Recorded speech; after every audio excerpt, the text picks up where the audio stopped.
नमस्कार दर्शकों, कार्यक्रम जनवाणी में आप सभी का हार्दिक स्वागत है, अभिनंदन है। दर्शकों, जैसा कि आप जानते हैं, कार्यक्रम जनवाणी के माध्यम से हम जनता से जुड़े मुद्दे और जनता की आवाज़ को आपके बीच लेकर आते हैं। और दर्शकों, आज हम बातचीत करने वाले हैं बिजली यानी इलेक्ट्रिसिटी, किस प्रकार से सुरक्षा के नियम हम इसमें बरत सकते हैं। और इस विषय पे और जानकारी देने के लिए आज हमारे साथ स्टूडियो में मौजूद हैं खास मेहमान। मेरे साथ मौजूद हैं एडिशनल डायरेक्टर अनुराग प्राशर जी, और हम इनका स्वागत करना चाहेंगे। एचपी स्टेट इलेक्ट्रिसिटी बोर्ड से ये हमारे बीच में मौजूद है। सर, आपका इस कार्यक्रम में स्वागत है।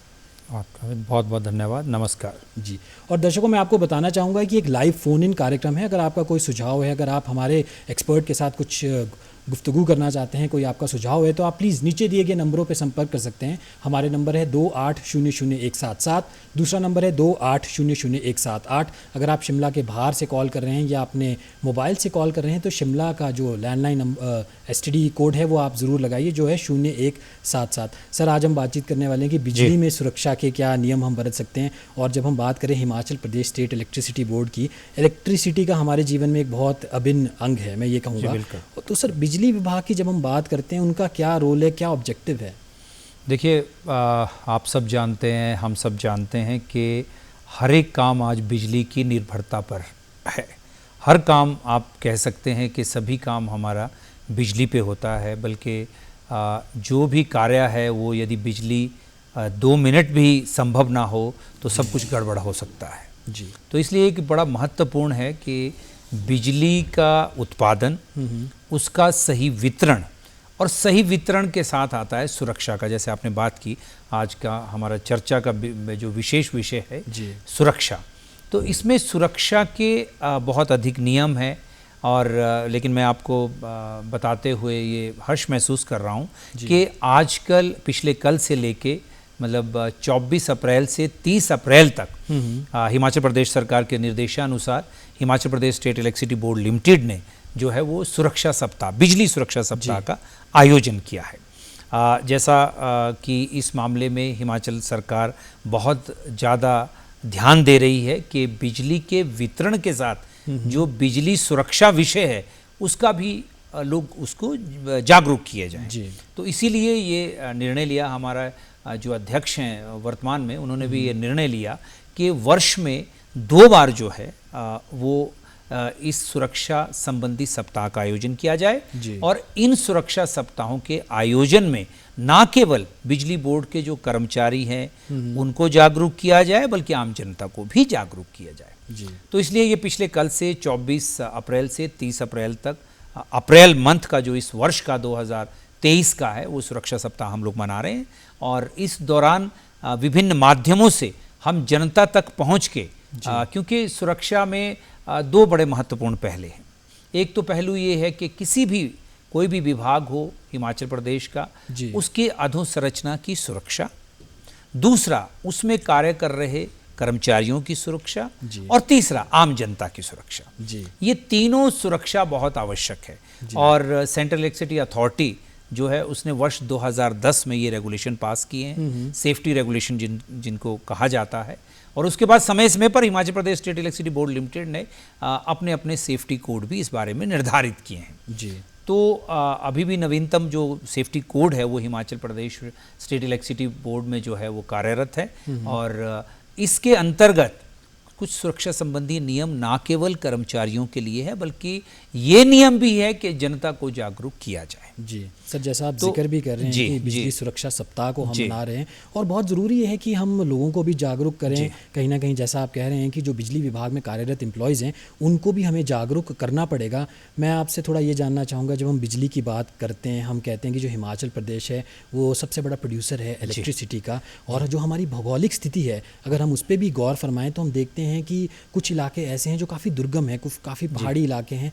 और इसके लिए तो हम बिजली विभाग को खैर दाद देना चाहेंगे कि हर जगह पे वो बिजली पहुंचाने का कार्य कर रहे हैं। तो मैं आपसे जानना चाहूँगा कि जब बिजली विभाग की हम बात करते हैं, इलेक्ट्रिसिटी बोर्ड की हम बात करते हैं, आप एडिशनल डायरेक्टर हैं Himachal Pradesh state electricity board के, ये जो आपका जो एक जिसको कहते हैं जो एक गोल था बिजली पहुँचाने का, ये कितना सफल आप देख रहे हैं? देखिए, बिल्कुल वर्ष 1988 में ये बड़ा हर्ष का विषय है कि हिमाचल प्रदेश देश में प्रथम राज्य था जिसने अपने गाँव का विद्युतीकरण किया था। मतलब मैं कहूँगा कि यदि पूर्ण विद्युतीकृत हमारा जो हिमाचल प्रदेश था वो प्रदेश के सभी पहाड़ी राज्यों में प्रथम था। ये बड़ा हर्ष का विषय है, जबकि आप जैसा आप भी कह रहे हैं कि बड़ी कठिन भौगोलिक परिस्थिति है, फिर भी हमारे कर्मचारियों ने, हमारी जनता ने सहयोग से ये वर्ष 1988 में पूरा जो भी हमारे सेंसस विलेजेस थे उनका जो विद्युतीकरण कर लिया गया। उसके बाद क्योंकि ये कंटिन्यू प्रोसेस है और उसमें चलता रहा, आगे भी चलता रहा, और अभी भी हमारे लगभग मैं कहूँगा कि काफ़ी जो, क्योंकि ये एक रेगुलर प्रोसेस है, एक उपग्राम बनता है, फिर उसका ग्राम बनता है, तो इस हिसाब से हमारा लगभग जो है अभी भी कहीं भी ऐसा जगह नहीं है जहाँ की बिजली हम लोग नहीं पहुँचा। हाँ, ये रेगुलर प्रोसेस है, मैं बार बार कह रहा हूँ कि नया उपग्राम बसता है, फिर ग्राम बसता है, तो उस सिलसिले में हिमाचल प्रदेश बड़ा भाग्यशाली है कि यहाँ लगभग सभी गाँव में बिजली है। और बिजली का जैसा आपने कहा उत्पादन भी यहाँ लगभग 10,500 के करीब मेगावाट जो है उसका उत्पादन है, और सुनिश्चित विद्युतीय आपूर्ति यहाँ जो मुख्य रूप से है वो 3 जो बिजली की यूनिट्स है वो काम कर रही हैं, जिसमें HPPCL है जिस पर जनरेशन का भार है, HPTCL है जो संचार देखता है 66 और 132 kV की जो लाइन है, और उसके बाद जो एक डिस्कॉम के रूप में है उसे Himachal Pradesh state electricity board limited के रूप में कहा जाता है, जो लोगों को सुनिश्चित 24 घंटे साल में 365 दिन सुनिश्चित विद्युत आपूर्ति करने में कृत संकल्प है। और जहाँ तक आपने सुरक्षा की बात की, तो सुरक्षा के बड़े छोटे छोटे नियम हैं, मैं तो नियम कहूँगा या इसको एक जागरूकता टिप्स भी कहूँगा, कि क्योंकि मैं आपके बड़ी एक रोचक जानकारी बता दूं कि जब भारत में ये करीब 1900 के करीब बिजली आई, तो उस समय इससे बहुत लोग डरते थे, बिल्कुल बहुत लोग डरते थे। कभी हमारे कहा जाता है कि हमारे बुजुर्ग भी, क्योंकि करंट लगता था इस करके इसका उपयोग करने में भी बहुत घबराते थे, बल्कि इसके नाम भी बड़े इस तरह बताए जाते हैं कि बड़े ख़तरनाक नाम रखे गए थे कि बिजली के पास मत जाइए, बिजली का उपयोग मत कीजिए। उसके बाद कालांतर में जैसे जैसे आदमी की आवश्यकता बढ़ने लगी तो बिजली का उपयोग होने लगा, और उसी बिजली के आविष्कार ने, या आवश्यकता कहूँगा मैं, उसके आविष्कार ने इसको जन्म दिया। लेकिन साथ में सुरक्षा का विषय भी हुआ, क्योंकि जितना ज़्यादा मैं कहूँगा कि बिजली या जिसको हम विद्युत कहते हैं ये वरदान है, उतना ही कई बार ये अभिशाप भी बन जाती है। मतलब हम कह सकते हैं कि असावधानी हुई तो दुर्घटना घटी, बिल्कुल है ना, या सावधानी हटी तो दुर्घटना घटी। भी बताया, और आप ये भी कह रहे हैं कि अगर सावधानी हटेगी तो कहीं ना कहीं दुर्घटना घटेगी। और अगर हम बिजली की बात करें, इलेक्ट्रिसिटी की बात करें, उसके बिना तो हम जीवन की कल्पना ही नहीं कर सकते। सुबह उठने से लेकर शाम को जब आप बेड पे जाते हैं तो कहीं ना कहीं आप सुबह अपना फ़ोन चार्ज करते हैं, या शाम को आप अपना लाइट का स्विच ऑफ करते हैं, तो कहीं ना कहीं बिजली के साथ हमारा जीवन काफ़ी जुड़ा हुआ है। सर, सावधानियों की जब हम बात करते हैं तो मैं ये जानना चाहूँगा, सबसे पहले तो हम विभाग की तरफ आपका ध्यान आकर्षित करना चाहेंगे कि जो बिजली विभाग है, जब हम वितरण की हम बात कर रहे हैं, इलेक्ट्रिसिटी बोर्ड की हम बात करें, तो क्या क्या सावधानियां वो बरत रहे हैं? देखिए, बिजली बोर्ड का जैसे मैंने कहा कि जहाँ तक सेफ्टी हमारा विषय है, वर्ष 2010 में जो CEA ने जो रेगुलेशन बनाए उसके आधार पर हम कार्य कर रहे हैं, क्योंकि हमारा सबसे पहला कार्य है अधोसंरचना का आपने बचाव रखना है। मान लो कोई आग ना लग जाए, क्योंकि हमारे कार्यालय परिसर हैं, हमारी विद्युत परियोजनाएं हैं, और उसके बाद उसी में हमारा जो है वो ह्यूमन रिसोर्स भी है, मानव संसाधन भी है। हम ये चाह रहे हैं कि वितरण किया जाए और उसमें इस तरह की सुरक्षा का प्रबंधन हो जिससे ना केवल हमारा अधोसंरचना सुरक्षित रह सके, हमारा व्यक्ति भी, मानव संसाधन भी सुरक्षित रह सकते, और आम जनता जो उपयोग कर रहे हैं वो भी सुरक्षित रह सके। तो बिजली बोर्ड ने इस बारे में बड़े हाल ही में भी बड़े सख्त निर्णय लिए हैं कि जो हमारे कर्मचारी है उनको जो हेलमेट पहना अनिवार्य किया है, और जो हमारे परिसर है उसमें जो फायर फाइटिंग इक्विपमेंट्स है उनको समय समय पर बदलते रहना, बल्कि अब फायर बॉल्स भी आ गए हैं जिन्हें कि आप फेंक कर जो है, जिसमें गैस होती है, क्योंकि जो बिजली है उसमें पानी का प्रयोग बड़ा कम किया जाता है, क्योंकि मान लीजिए कोई ट्रांसफार्मर में आग लग गई तो उसमें ऑयल होता है, ऑयल से जो पानी है उससे वो बड़ी विस्तृत है, उसकी जगह सैंड का प्रयोग हो सकता है या इस तरह गैसेस का प्रयोग हो सकता है जिससे कि वो आग बुझ सके। तो हमारा जो पहला कार्य है वो अपने अधोसंरचना को सुरक्षित करना, और उसके लिए मैं बता रहा हूँ कि इवन हम आदेश है कि जो एक JEE स्तर पर भी जो है सेक्शन भी है उसमें एक रजिस्टर बनाया जाए जिसमें कि क्या हमारे पास इक्विपमेंट है, क्या उस समय समय पर सेफ्टी ऑडिट हुआ है, क्या उन उपकरणों को चलाने का पूरी तरह प्रशिक्षण हमारे लोगों को प्राप्त है, इस तरह की बातें देखने को मिलती हैं। और उसी बीच उन लोगों को, अपने लोगों को प्रशिक्षण करने के लिए, जब तक जागरूक नहीं होगा, आजकल आपको पता है तकनीकी युग है, नए से नए यंत्र आ रहे हैं, आग बुझाने के नए नए यंत्र आ रहे हैं, लेकिन वो तभी संभव है जब उनको चलाने का प्रशिक्षण भी हो। ऐसा ना हो कि आग लगे या कोई दुर्घटना घटे और उस समय वो प्रशिक्षित है, क्योंकि ये सब अचानक होने वाली घटनाएं हैं। तो इसलिए हमने प्रशिक्षण का भी जो है वो पूरा, जैसे ये सप्ताह की हम बात कर रहे हैं, तो हम जगह जगह सेमिनार का आयोजन कर रहे हैं, प्रदेश स्तर पर आयोजन कर रहे हैं, अपने सभी सब स्टेशन में बैनर्स लगा रहे हैं, होर्डिंग्स लगा रहे हैं, वर्कशॉप्स कर रहे हैं, क्वेश्चन आंसर जो हमारे फील्ड तकनीकी कर्मचारी है उनसे बातचीत कर रहे हैं, उन्हें कोई इनसे संबंधित कोई किसी सामान, जैसे हेलमेट है या पेटी है, जो भी सुरक्षा संबंधित है सामान है, उसकी कोई कमी तो नहीं है। तो विशेष रूप से हम इन 2 सप्ताहों में, जो वर्ष अप्रैल में, अभी इस मास अप्रैल में मनाया जा रहा है और 1 सितंबर में मनाया जाएगा, तो इसलिए एक तरफ तो हम अपने कर्मचारियों, जैसा आपने कहा, विभाग अपने कर्मचारियों को मुस्तैद रख रहा है, और बड़ा मैं धन्यवाद करूंगा अग्निशमन विभाग का भी कि इस सप्ताह के दौरान वो हमारे कर्मचारियों को हमारे परिसरों में आकर ये जो आग ना लग जाए या सुरक्षा संबंधी जो दूसरे नियम है वो बताएं। ये कर्मचारियों के लिए हो गया। अब सर, स्टैंडर्ड ऑपरेटिंग प्रोसीजर्स की जब हम बात करते हैं, एसओपीज की बात करते हैं, जैसा कि आपने कहा कि विभाग अपने काफ़ी सारे इस प्रकार से कार्य कर रहा है, चाहे हेलमेट की बात है, और कहीं ना कहीं एम्प्लॉयज़ को भी आप अवेयर कर रहे हैं जो फील्ड में जा रहे हैं कि आप किस प्रकार की इक्विपमेंट को लेके जाएं, जिससे कि अगर आप बिजली की तारों पे काम करते हैं तो कहीं ना कहीं आप अपनी सेफ्टी सबसे पहले करें। सर, अक्सर हम ये देखते हैं कि जब हम ट्रांसमिशन की बात करते हैं, हम देखते हैं जो हमारे घरों में जो बिजली आ रही है, जब वो खंभों से, एक खंभे से दूसरे खंभे में जब तारे जा रही हैं, तो कहीं ना कहीं एक डोमेस्टिक एनवायरनमेंट में काफ़ी नज़दीक वो खंभे होते हैं। और कई बार हम ये भी देखते हैं कि वन्य जीव जो होते हैं, कई बार बंदरों की हम बात कर ले या कोई इस प्रकार के जानवर भी कहीं ना कहीं उससे टकरा जाते हैं, तो उस वजह से भी थोड़ा सा एक दुर्घटना का एक माहौल बन जाता है। तो उसको आप किस प्रकार से? देखिए, हमने पहले कहा कि हमारा एक लाइनमैन ट्रेनिंग सेंटर जो है वो सोलन में भी स्थित है, तो समय समय पर हम प्रशिक्षण करवाना चाहते हैं और करवाते रहते हैं, और हमारे कर्मचारी प्रशिक्षित ही होते हैं, क्योंकि जो बेस हमारा है वो हमारा एक टीम-8 श्रेणी होती है, वो टीम-8 श्रेणी भी जो है ITI से क्वालिफाइड है, तो वो उस स्तर पर भी हम उनको, जो उसको हम कहेंगे कुशल कामगार के तौर पर वो सामने आते हैं, तो उन्हें समय समय पर ट्रेनिंग दी जाती है। और जहाँ तक आपने कहा कि इस पे कई घर के नज़दीक तारें होती है या किसी तरह की, तो इसमें मैं आपकी जानकारी के लिए बता दूं कि तारों के पास निश्चित दूरी होती है हमारी, अलग अलग जो भी क्षमता की तारें हैं, जैसे हमारी HT है, LT है, या दूसरी बड़ी 33 kV हैं, 11 kV हैं, तो उसके नज़दीक घर बनाना बिल्कुल ही नहीं चाहिए। ये भी एक टिप है, क्योंकि इसमें एक दुर्घटनावश के खतरे ज़्यादा रहते हैं, और जैसा आपने कहा कि कई बार बंदर लड़ जाता है, तो ये एक तकनीकी कारण है।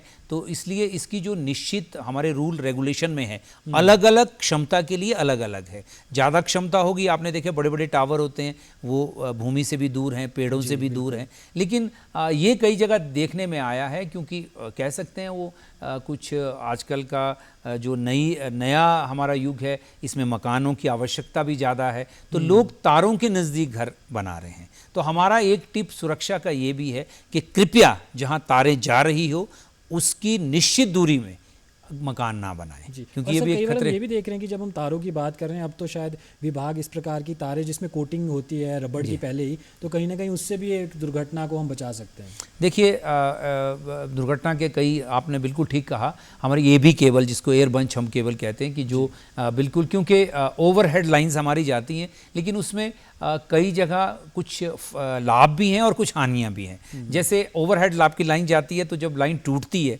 किसी भी वजह से, तो आपको तुरंत पता चल जाता है कि लाइन टूट गई और हमें, लेकिन यदि वो इंसुलेटेड होगी या वो अंडरग्राउंड, आप कह रहे हैं कि कई जगह हम लोग अंडरग्राउंड भी कर रहे हैं, तो उसमें उसका मुरम्मत करना संभव नहीं होता। और क्योंकि आप फिर सब जानते हैं कि बिजली के अभाव में हमारा 2 मिनट रहना भी बड़ा मुश्किल है, जीवन की कल्पना ही नहीं हम कर सकते बिजली के बिना। तो इसलिए वैसे ऐसा नहीं है, प्रावधान है, यदि अंडरग्राउंड है तो उसमें डबल ट्रंच बनाने पड़ते हैं, तो इसलिए कोशिश की जा रही है। और जहां घरों के नज़दीक तारे जा रही हैं वहां हम लोग इंसुलेटेड, जैसे मैंने कहा एयर बंच केबल है, AB केबल कहा जाता है, उनका प्रावधान किया जा रहा है, लेकिन वो विभिन्न योजनाओं के तहत किया जाता है। और जैसा मैंने कहा कि जैसे डबल ट्रेंच सिस्टम है, उसमें थोड़ा सा आपका एक कॉस्टली अफेयर भी है वो, लेकिन संभव है, उसकी कोशिश की जा रही है कि लोगों को जो है वो खुली तारों, जिसमें मैं कहूँगा एक आम भाषा में, खुली तारों से निजात मिले।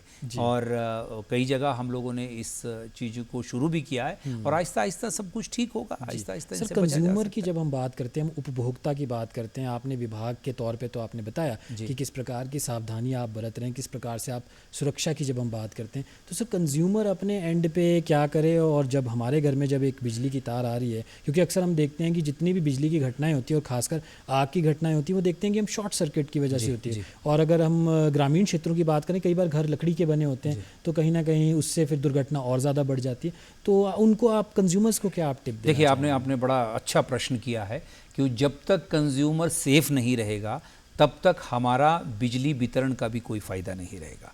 तो बेसिकली आपने शॉर्ट सर्किट की बात कही, तो हम लोग कई बार घरों में और अमूमन देखने में आया है कि घर में अर्थिंग नहीं होती। आप एक रोचक सा विषय देखें, यदि मैं आपको कहूं कि शिमला में यदि आप पुराने घर देखेंगे तो उस पर एक आपको छड़ नज़र आएगी, तड़ी सी छड़, जो भी मकान पुराने थे उनमें छड़ नजर आएगी, वो प्रॉपर अर्थिंग की होती है। और ये जागरूकता का थोड़ा अभाव है, हम लोग भी कर रहे हैं कि यदि आप इस प्रकार की शॉर्ट सर्किट, तो वायरिंग को समय समय पर चेंज करवाते रहें। एक निश्चित समय अवधि होती है, जैसे आपकी वायरिंग काफ़ी पहले की हुई हो, उसको समय पे चेंज करवाएं। वायरिंग में जो है प्रॉपर BIS जो हमारा ब्यूरो जो इंडियन स्टैंडर्ड्स है उसके अनुसार जो तारों का प्रयोग करें, वायरिंग आपकी प्रॉपर हो, और उसके बाद उसमें अर्थिंग यदि प्रॉपर हो तो शॉर्ट सर्किट या दूसरी तरह की, जैसे आसमानी बिजली का भी आप देख रहे हैं, मौसम का कहर भी ज़्यादा है और इस वर्ष तो ज़्यादा है, तो इसलिए यदि आप अर्थिंग करवाते हैं और अपने BIS की अपने यूज़ करते हैं, प्रॉपर वायरिंग को समय समय पर चेंज करते हैं, तो मुझे लगता है शॉर्ट सर्किट की घटनाओं का सवाल ही नहीं उठता। लेकिन लोगों में थोड़ी सी जागरूकता की कमी है और हम लोग भी जागरूक कर रहे हैं। हम अपने फील्ड स्टाफ को भी निर्देश दिए कि वो जब जाएं तो उनको जो हमारा आम उपभोक्ता, और ऐसे भी हम लोग कैंप्स लगा रहे हैं, आंगनबाड़ी कार्यकर्ताओं के माध्यम से भी घर घर तक पहुंचा रहे हैं कि आप शॉर्ट सर्किट से बचना चाहते हैं, किसी प्रकार की फायर से बचना चाहते हैं, तो प्लीज़ अर्थिंग करवाएं, अपना BI स्टैंडर्ड की वो करें। छोटी छोटी घरों में जो आपकी छोटी छोटी चीज़ें होती हैं, जैसे रॉड लगाते हैं, कई बार रॉड करके भी ओपन जो रॉड होती है। कई बार बचपन में हमें ये कहा जाता था कि जब भी आप कोई बिजली का स्विच या कहीं पे कुछ प्लग करें तो अक्सर आप जूते रबड़ के पहने या इस तरह की आप चीज़ें पहने कि कहीं ना कहीं आप कंडक्टर जब हम जी बिल्कुल बिल्कुल नंगे पाँव तो वेट पाँव तो आप कोई भी जो भी इलेक्ट्रिसिटी गैजेट है उसको ना चलाएं, है ना। और जैसे आपने बात शुरू ही की है, तो यदि मान लो आपको करंट का लग भी जाता है तो सबसे पहले सूखी लकड़ी से उस करंट वाले व्यक्ति को जो है वो अलग करें। वेट नहीं होनी चाहिए, है ना।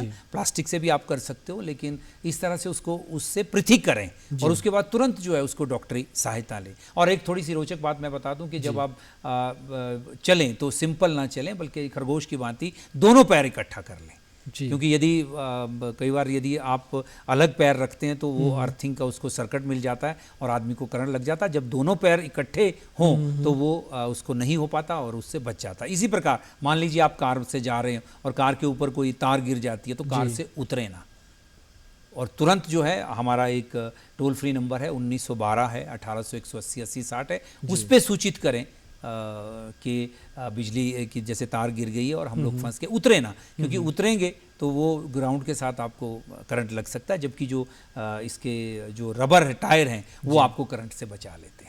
तो इसी प्रकार छोटी छोटी, मैं जैसे शुरू में कहा कि सावधानियां हमें इस प्रकार की सुरक्षा से बचाती हैं। जी सर, बिजली विभाग की जब हम बात करते हैं तो बिजली विभाग को कहा जा रहा है कि हाईटेक बिजली विभाग है, और स्मार्ट मीटर्स की हम बात करें, शिमला शहर की अगर हम बात करें और धर्मशाला में भी स्मार्ट मीटर्स बिजली विभाग लगा चुका है।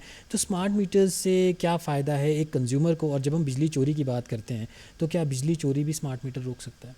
बिल्कुल। देखिए, पिलफेरेज होना मैं तो कहूँगा कि संभव ही नहीं है स्मार्ट मीटर्स में। और स्मार्ट मीटर्स इसलिए भी हम लोग यूज़ कर रहे हैं क्योंकि तो मॉडर्न तकनीकी है।